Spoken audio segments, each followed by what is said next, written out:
Do you feel that in a time when we are more connected than ever, we are drifting away from real human connections, especially to ourselves? I do. Hi, I'm Leticia Latino, and I want to invite you to join me and my very inspiring guests in exploring ways to reconnect to your essence, to your definite purpose, to what makes you tick.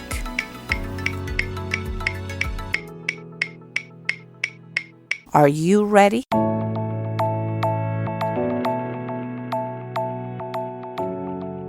Hello and welcome to a new episode of Back to Basics, Reconnecting to the Essence of You.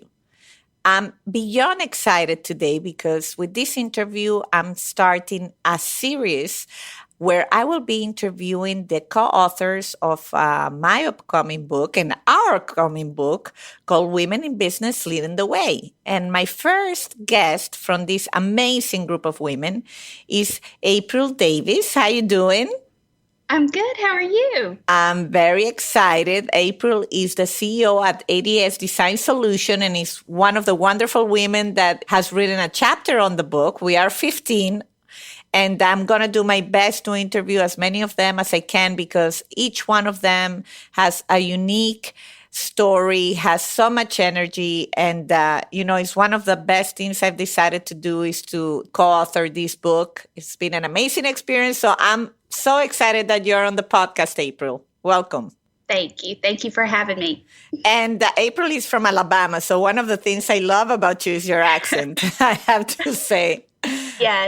Yes, I am Southern. You can hear it. Absolutely. So I will give the audience just a backstory. We just met once in person, but we've spoken many times where we did our first TV appearance in Hartford, Connecticut about a month and a half, I think.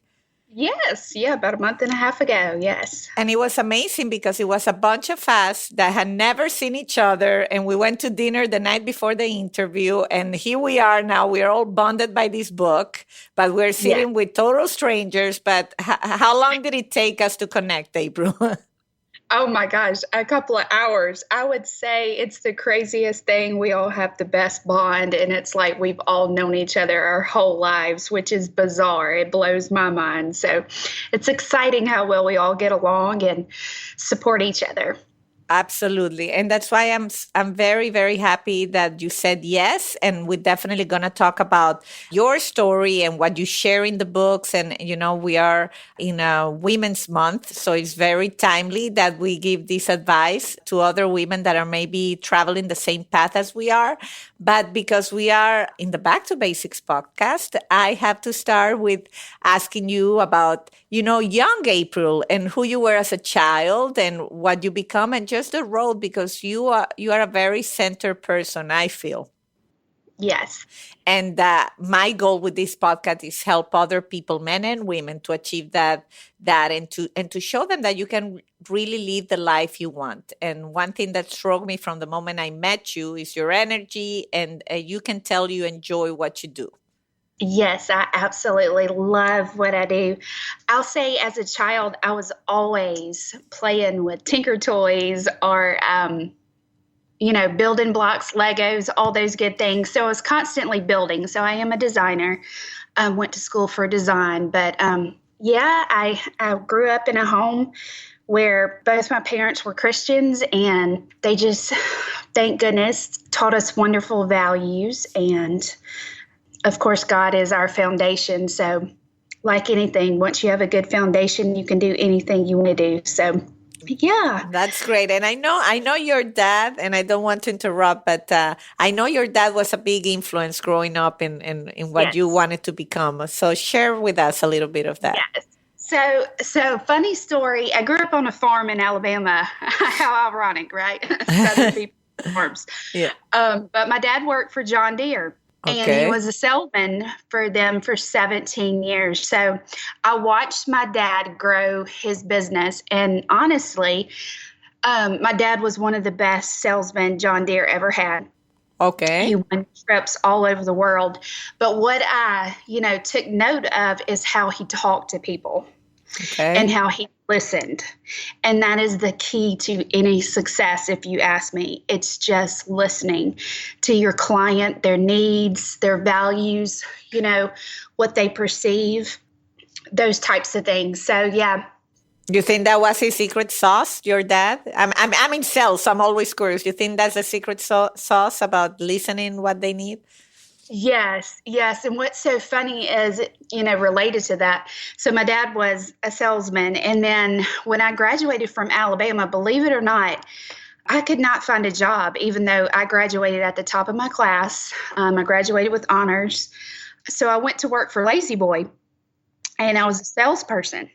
So here I was at 21 years of age, worked for Lazy Boy, and was one of their top 5 salesmen for the first couple of months. I was there, and like the head guys would come down and they would meet me, and they would be like, "What are you doing?" Like, 'cause you're so young. And I was like, "I'm listening." Interesting. And they were like, okay. So that's the key. And I'm like, yeah, just sit there and listen. Figure out, what they want, why they're here, what's going on. Take the time to get to know people personally.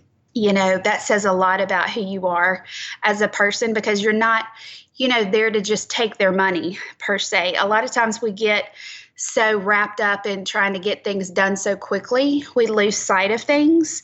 I'm guilty of it at certain times, but if you just take the time, a few extra minutes to learn somebody and talk, personally to them, it means so much more, and you're building a lasting relationship that's going to last forever. I could not agree more. And I think it's in my LinkedIn profile that I have 2 things. My teachers used to tell me if there was a chatting subject, I would always have A plus, because I was always found chatting in the corridors, and they would get very frustrated because I had really good grades, but they couldn't get me on the chatting. That was me too, girlfriend. Right? That's why we get along. And then later, when I was in corporations, I was always talking to people. And some bosses would get really frustrated with that. But then guess what? When someone needed something, I knew exactly where to go to get it, because I would ask people what you're working on, what you're doing. Right. So I always knew what people, I was connecting the dots when most people didn't even know what the guy next door to them on the cubicle next to them did, So I'm a firm believer of everything you said. Fantastic. So you consider yourself that since a young age, I'm always curious about that. Since a young age, you knew you were building blocks. And so you eventually studied interior designer. Now your company does big construction projects. And when I say big, they're big. Yes, so I specialize in education facilities and stadiums. So anything, athletic, from arenas, stadiums, football fields, baseball fields. I love that stuff, but I love sports in general. So, again, from the South, and how us crazy Alabama folks are about football. So, so it's kind of crazy, but I love doing anything related to sports.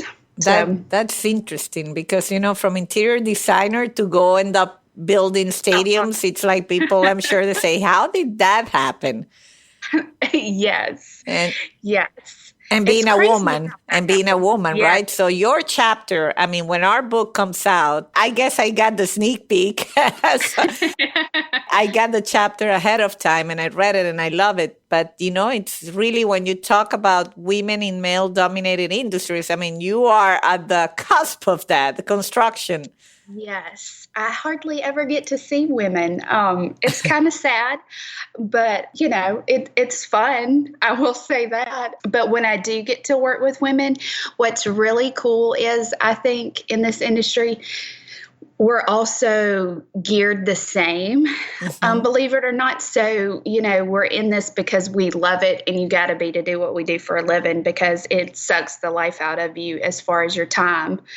because construction is one of those fields, it never stops. So my phone is constantly ringing at all hours of the night. And there's no such thing as a vacation, unfortunately. And my kid, bless her heart, she just gets so aggravated when we go somewhere because I'm always on the phone. But, women in this field, I mean, they're just such strong individual women. And, we work well together, and there's such a level of respect. And you got to be when you work on multi-million-dollar jobs. Mhm. I mean, it's team. It's all about teamwork. And without it, you're not going to get nothing accomplished. That's for sure. I imagine. And obviously, I would think that when you started, by now you have a reputation and people respect you. If Yes. the same thing happened to you and me, I mean, these are the stories we share on that night and we all kind of relate. But I'm sure the beginnings were really rough. Can you share Uh, about those yeah. days and how you cope with that and people maybe not respecting the fact that you were a woman in such a male dominated industry? You know, I say this a lot, and I really don't think it was more so that I was a woman. It was more so my age. Mhm. And I'll say that because in construction, it takes years to learn what I know at this point. And in the beginning, I didn't know a lot. And I wasn't well respected, of course. I had the woman thing and the age thing against me. So I was never taken seriously. And it was hard, of course, but you learn how to talk with people and build relationships, and you've got to prove yourself at the end of the day. And once you start proving yourself, that's when everyone's going to respect you. And my contractors in Alabama, because that's mostly where I do most of my work, even though I do go all over the US, they will all say, I mean, 99% of them, we love April. And the reason is because I work with them, not against them. And it's so important in this industry because you're going to have situations come up daily, how you're going to work through something because the drawing's not correct or something happened out in the field. And you've got to work together to come up with a resolution because time is against you constantly. So, I would definitely say I definitely have their respect at this point, and they're wonderful folks to work with. But in the beginning, it was rough, and I really didn't know that I would make it. I mean, it takes a really strong person to, have people, not realize who you really are and what you're really about, to get somewhere in life, really.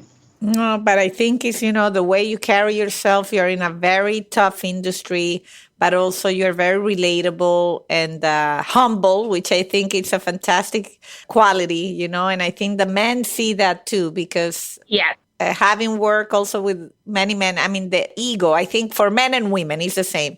But, I think we have a little bit of a disadvantage there because obviously, as the woman, no one likes the woman to be the one that knows it more, more than everybody Uh-huh. else, especially in Yes. construction. Hello. Yeah, they're funny. They'll also say, April's just too sweet. You can't be mean to her. I mean, That's what I'm saying. I think that's a very nice quality that you have there because it really help Yes. ease that whole ego thing. You don't come from a place where I know it all or, it's just the way it is and Yes, I pay my dues and I work hard and this is where I'm at. that's right. And so, and how old is your daughter?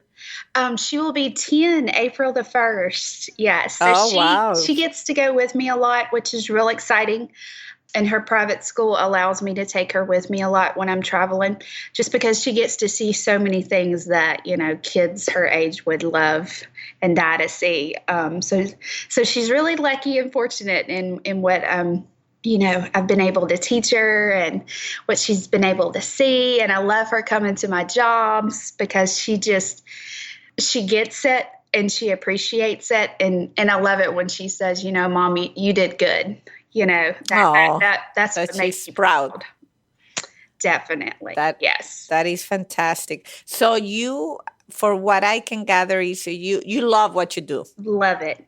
Yes. And that's you're blessed, because a lot of the guests I have, well, most of them now love what they do, but the road there, people have had change of hearts in terms of, I studied this but I ended up doing something completely Right. different. And one of the purposes of this podcast is usually connecting with the audience and showing them that you can really find your true calling. You don't have to know it from the get-go. It sounds to me like you had a path where you were able to, work hard, but end up at a place where you love it. And yes, as we said that dinner, we all work really hard, Yes. but the fact that you can take your little daughter with you, and that it has other perks that sometimes people don't talk about, right? Yes. And for me, it's the same. Yes, I'm the boss, but I go and pick up my kids every time I can. No one is Right. going to fire me for it. Yes. And then if that means I'm going to work later that night, that's fine. I don't have to negotiate with nobody, and I just get it Exactly. done. And so those perks are really sweet. Yes, they definitely are. And I'll say the biggest thing is I was lucky in that I knew what I wanted to do and I saw it early on. But I also taught college and I taught building construction and history of interiors, wanted to, a bunch of stuff. But what I always told my students, and I didn't get to teach that long, actually, I did that as a stepping stone, believe it or not, to build my business.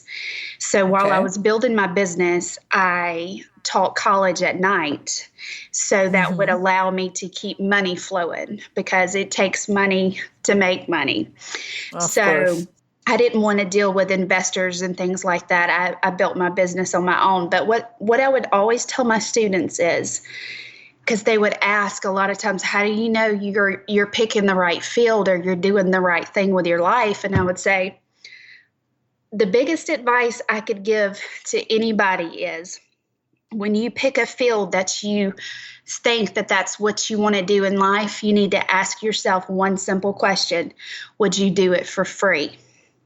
And if the Hmm. answer is yes, you are doing and fulfilling what your destiny is. Because I do my job for free a lot, just for charities and things like that, because it's important to give back. But when you love what you do and it's not about money, you're going to be successful and you're always going to be happy.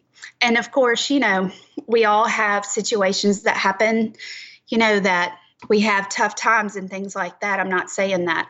I mean, there are days when, things aren't going smoothly or whatever. And there are days when I want to walk away. But at the end of the day, I'm like, no, I could never do that because I'd miss it too much. And that's the other key. When you figure out what you want to do, and if you stop and you miss it, then you really are doing what you're supposed to with your life. I really love that approach, and you're right. Sometimes when you talk to people and they say, I would love to do this, but I have to pay the bills, and they Yep. put that as the barrier. It will And I never always work. say, right? I always say it would never work. You meet people like you, entrepreneurs, and this is also when you surround with other people that have done it. It's almost Yeah. validation, and that's kind of what I'm excited about bringing all you amazing women on the podcast, is because each one of you has such an inspiration story that anybody hearing what you're saying, you did not get, investors. You build your business, own your own. It's a multi-million-dollar business, amazing company.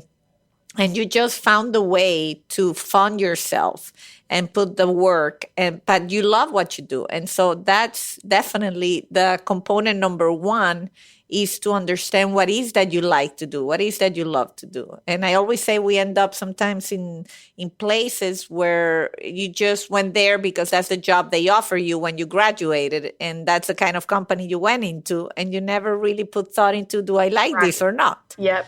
Right? And I was volunteering the other day at a high school, and to try to talk to young girls, that are about to graduate and what they're gonna study. And I was shocked. Like 80% said nursing. Wow. I'm like, there cannot be 80% of them want to be nurses. I'm like, I just cannot believe that's possible, that 8 out of 10 girls want to be a nurse. I mean, there's something there in terms of the influence of people they're talking to, or it just doesn't make any sense to me. Right.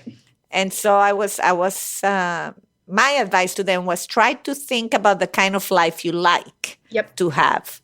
Like if you like to travel, Yep. choose a profession that will enable you to do that. Because if you like to travel and you probably want to be a nurse, that's not a profession that you can take anywhere you go. And so think about those things. And they were like, oh, that's a good point. Like when you bring a new perspective and a fresh perspective. Yep.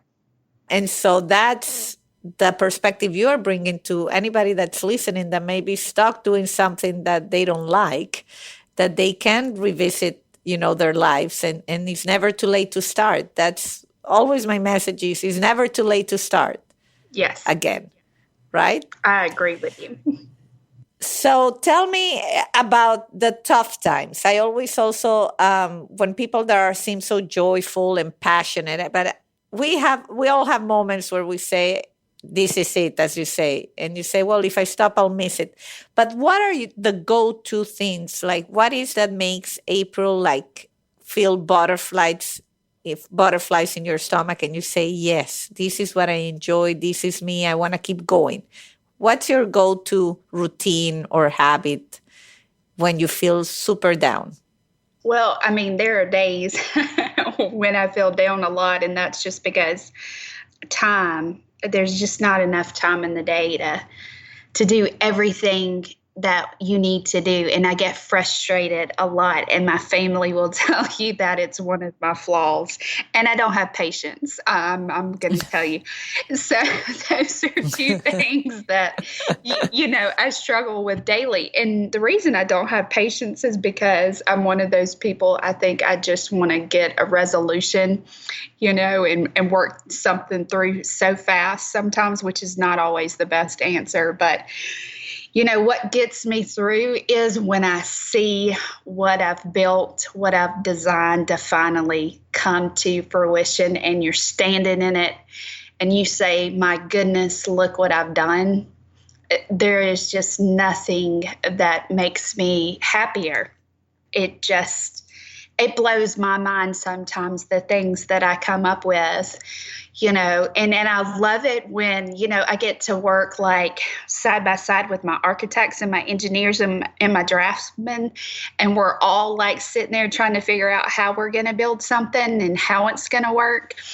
It's just so exciting. I mean, it's like a high. I tell everybody that all the time, and I just can't get enough of it. And that's another one of my downfalls is I never tell people no. I love what I do, and people know at the end of the day, if I say no, that I really don't mean no, and they just keep coming back. Come on, April. Come on. We need you. We need you. So at this point in my life, I would say, I have to tell people if they want me, they have to wait because, goodness, I've got so many projects going on, but it's just so exciting. It really is when you see it done. It really is. Well, it's amazing, your story. I think by now the audience is already clear as to why I was so excited about having you as my first Pink Shoe Sisters, because by the way, audience, and we're launching, this is the first time I say this in the podcast, but now we have a Pink Shoe Sisterhood. And when the book comes out, you all going to know, hopefully you all get it, and you all going to know why we call it that way. But it's basically a bunch of amazing business women, entrepreneur women that are not ashamed of wearing pink. I bought my first pink heels for that interview. And now it's growing into us, right? Yes.